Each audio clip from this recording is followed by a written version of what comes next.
جنہوں نے حضرت عبداللہ کے دنیا میں آنے میں 100 اونٹ دیے تھے. یہ تو نبی کے پیچھے خاندان کی ہسٹری ہے, یہ بیان کروں گا تو بہت تفصیل ہو جائے گی. انہوں نے کہا جی ہم نے خداؤں کا انتظام کیا, اگر آپ کا بھی کوئی خدا ہے آپ بھی لائیں. حضرت ابو طالب مسکرا کے کہا کل ہم بھی آئیں گے. لیکن آپ بولیں نہ بولیں, واللہ باللہ کتابیں کہتی ہیں کہ پوری رات مکے والے سوئے نہیں. اس انتظار میں بادشاہ جی بیٹھے رہے کہ اب ابو طالب کسے لے کے آئیں گے, کہاں سے خدا آئے گا. انہوں نے تو بتایا نہیں ان کا خدا کون ہے. جب یہ صبح آئے انہوں نے مکے کے باہر وادی میں اپنے اپنے بت رکھ دیے, آگے بیٹھ گئے. نظریں تھیں ہاشمیوں کے گھر کی طرف. یہ تھوڑی دیر بعد ابو طالب کے گھر کا دروازہ کھلا. سرکار حضرت عمران کا پہلا قدم مکے کے بازار میں آیا. لوگوں کو اپنے خدا بھول گئے, پنجوں کے بل کھڑے ہو کے ابو طالب کو دیکھا کس سے لا رہا ہے. پھر تاریکی آنکھوں نے پہلی بار وہ منظر دیکھا, ابو طالب کے کاندھے میں 5 سال کا محمد بیٹھا ہوا تھا. آیا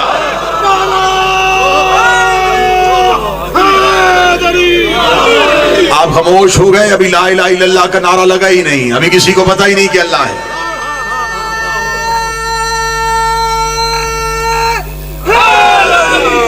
ابھی کسی کو پتہ ہی نہیں ہے کہ محمد اللہ کے رسول ہیں. 5 سال کے بھتیجے کو کاندھے پہ بٹھا کے حضرت ابو طالب خرامہ خرامہ ٹہلتے ہوئے وقار کے ساتھ چلتے ہوئے, حضرت ابو طالب مکہ کے بازار سے گزرتے ہوئے وادی کے قریب سے ہوتے ہوئے مکہ کی ایک اونچی چوٹی پہ جا کے کھڑے ہو گئے. کتابیں کہتی اتنی اونچی چوٹی پہ جا کے حضرت ابو طالب کھڑے ہوئے تھے. اس دن مکہ کے گھر کے اندر بیٹھی ہوئی عرب کی ماؤں کی گود میں لیٹے ہوئے بچے بھی ابو طالب کا چہرہ دیکھ رہے تھے. آج پورا مکہ ابو طالب کو دیکھ رہا تھا, مرد و زن بچے حضرت ابو طالب کا چہرہ دیکھ. لوگ پریشان ہو گئے. آج رئیس مکہ, آج سردار مکہ اونچی چوٹی پہ کیوں چلا گیا؟ حضرت ابو طالب نے کہا تم نے کہا تھا کہ تمہارے خدا بارش نازل کریں گے, تم نے کر لی اپنے خداؤں کی عبادت اور بارش نہ ہوئی. یہ کہنے کے بعد حضرت ابو طالب نے اپنے ضعیف ہاتھوں میں نبی کے چھوٹے چھوٹے ہاتھوں کو لیا, ہاتھوں کو لے کے آسمان کی طرف اٹھا کے اللہم بحق کے حاصل کر رہے, میرے اللہ تجھے ان ہاتھوں کا واسطہ جس کی وجہ سے تو نے کائنات کو خلق کیا, آسمان سے بارش کو نازل کر دے. اتنا کہنا تھا, یہ آسمان پہ بدلی آئی, مکے پہ بارش ہونی شروع ہو گئی. ابو طالب کے چہرے پہ مسکراہٹ آئی, آواز آئی میرا محمد یہ قرضہ یاد رکھنا, آج اس نے اونچائی پہ کھڑے ہو کے تیری رسالت کا اعلان کیا ہے. تو نے پلانوں کا منبر بنا کے علی کی ولایت کا اعلان